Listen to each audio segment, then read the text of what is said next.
అందరికీ నమస్కారం. కే స్టేషన్కి స్వాగతం. మన జీవితంలో ఎప్పుడైనా గమనించారా? మనకు మేలు చేసినట్లు నటించే ప్రతి ఒక్కరూ మన శ్రేయోభిలాషులు కాకపోవచ్చు. అలాగే మనల్ని భయపెట్టే ప్రతి మాట అబద్ధం కాకపోవచ్చు. ఈరోజు నేను మీకొక అద్భుతమైన కథను చెప్పబోతున్నాను. ఇది కేవలం ఒక కథ మాత్రమే కాదు, మన చుట్టూ ఉన్న మనుషుల స్వార్థం, దైవలీల మరియు విధి గురించి గొప్ప పాఠం. రండి విందాం. పూర్వం విదిశ అనే ఒక నగరం ఉండేది. అది ఎంత అందమైన నగరం అంటే అక్కడ చదువులకు, సంపదకు కొదువ ఉండేది కాదు. ప్రజలందరూ చాలా సంతోషంగా ఉండేవారు. కానీ విధి ఎప్పుడు ఎవరి జీవితంలో ఎలాంటి చీకటి నింపుతుందో ఎవ్వరూ చెప్పలేరు కదా. అలాంటి ఆ నగరంలో ఒకరోజు ఒక విషాదం జరిగింది. ఒక చిన్న బాలుడు అకస్మాత్తుగా మరణించాడు. ఆ పిల్లాడు తన తల్లిదండ్రులకు ఒకగానొక కొడుకు.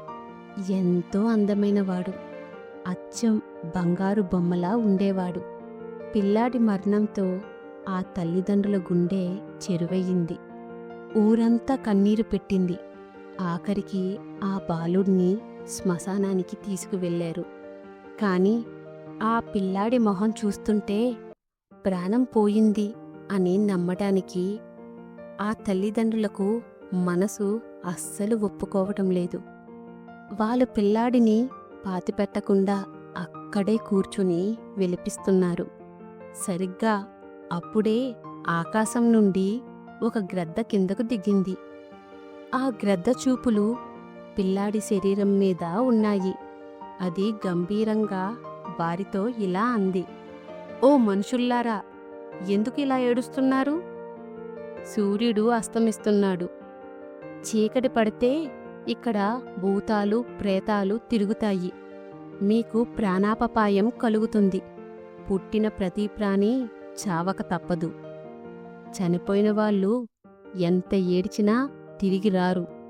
మీ పిచ్చి ఆపి బాబుని ఎక్కడే వదిలేసి త్వరగా ఇంటికి వెళ్ళండి." గ్రద్ద మాటలు వినగానే ఆ తల్లిదండ్రులకు భయం వేసింది. అవును కదా, చనిపోయినవాడు ఎలాగూ రాడు, కనీసం మనమైనా బతకాలి కదా అనుకుని పిల్లాన్ని వదిలేసి వెళ్ళిపోవడానికి సిద్ధపడ్డారు. కాని అక్కడే పొదల్లో దాక్కుని ఉన్న ఓ నక్క బయటకు వచ్చింది. అది గెద్ద కంటే తెలివైంది. అది వారితో ఎంతో జాలిగా ఇలా అంది, "అయ్యో, ఎంత అన్యాయం! ఆ గ్రద్ద మాటలు నమ్మి ఇంత చక్కని పిల్లాన్ని వదిలేస్తారా?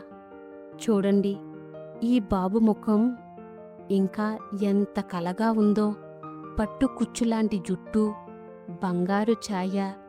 ఇంతటి అందగాన్ని శ్మశానంలో వదిలేసి వెళ్ళటానికి మీకు కాళ్ళు ఎలా వస్తున్నాయి? దేవుడు చాలా దయామయుడు. మీరు ఇక్కడే ఉండి ప్రార్థించండి. ఏమో, ఏదైనా అద్భుతం జరిగి బాబు బతకవచ్చు కదా." నక్క మాటలు వినగానే ఆ తల్లిదండ్రుల్లో కొత్త ఆశ చిగురించింది. మళ్ళీ ఏడుస్తూ అక్కడే కూర్చున్నారు. ఇప్పుడు గ్రద్దకు కోపం వచ్చింది. అదంది, "నాకు 1300 ఏళ్ల వయసుంటుంది. ఇప్పటి వరకు చనిపోయినవాడు బతకడం నేనెప్పుడూ చూడలేదు. చనిపోయినవాడు మరో జన్మలో పుడతాడు తప్ప ఇదే శరీరంతో రాడు. ఈ నక్క మిమ్మల్ని మోసం చేస్తుంది."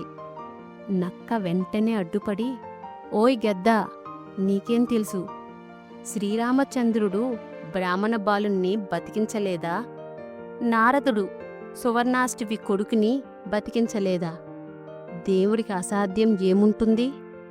మీరు వెళ్ళకండి" అని గట్టిగా వాదించింది. మిత్రులారా, ఇక్కడే ఒక విచిత్రమైన విషయం ఉంది.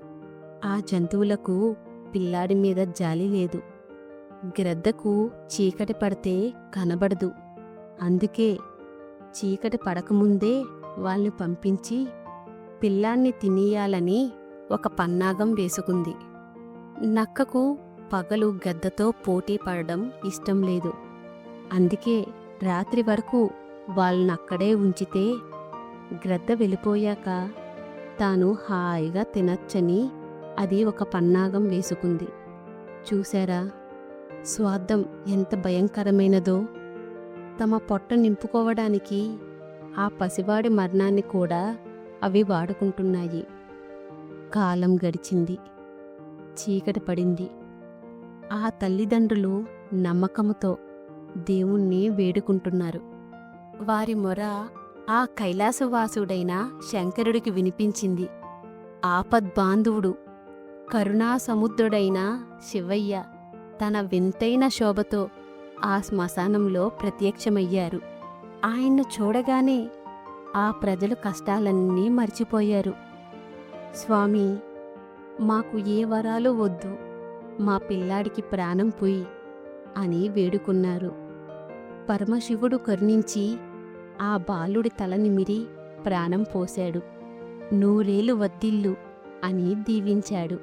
అంతేకాదు, ఆకలితో అల్లాడుతున్న ఆ గ్రద్దను, నక్కను చూసి తమ ప్రాణాల కోసం కాకపోయినా ఆహారం కోసం అవి చేసిన ఆ వాదన వల్లే పిల్లాడిని ప్రజలు అక్కడే ఉంచారు. అందుకే తనకు వారిని రక్షించే అవకాశం వచ్చిందని భావించిన శివయ్య ఆ జంతువులకు కూడా ఇకపై ఆకలి దప్పులు లేని వరాన్ని ఇచ్చారు. కథ ముగిసింది మిత్రులారా. ఈ కథ ద్వారా మనం నేర్చుకోవలసిందేమిటంటే, మన చుట్టూ ఉన్న స్వార్థపరులు తమ అవసరాల కోసం ఎన్నో చక్కని మాటలు చెబుతారు. కానీ ఆ మాటల వెనుక ఉన్న నిజాన్ని గ్రహించాలి. ఒక్కొక్కసారి చెడు చెయ్యాలనుకున్న వారి వల్ల కూడా మనకు మేలు జరగవచ్చు. అది దేవుడు లీల. ఒకవేళ ఆ నక్క స్వార్థంతో ఆపకపోయుంటే తల్లిదండ్రులు పిల్లాడిని పాతిపెట్టి వెళ్ళిపోయేవారు. అప్పుడు శివయ్య వచ్చినా పిల్లాడు బతికేవాడు కాదు. అందుకే అంటారు, మనకు జరిగే ప్రతి దాని వెనుక ఒక కారణం ఉంటుంది. ఈ కథ మీకు నచ్చిందని ఆశిస్తున్నాను. ఇలాంటి మరిన్ని వీడియోల కోసం మా కేఎస్ స్టేషన్ని సబ్స్క్రైబ్ చేసుకోవడం మర్చిపోకండి. ఈ కథ మీద మీ అభిప్రాయాన్ని కామెంట్ రూపంలో మాకు తెలియజేయండి. మరో మంచి కథతో మళ్ళీ కలుద్దాం.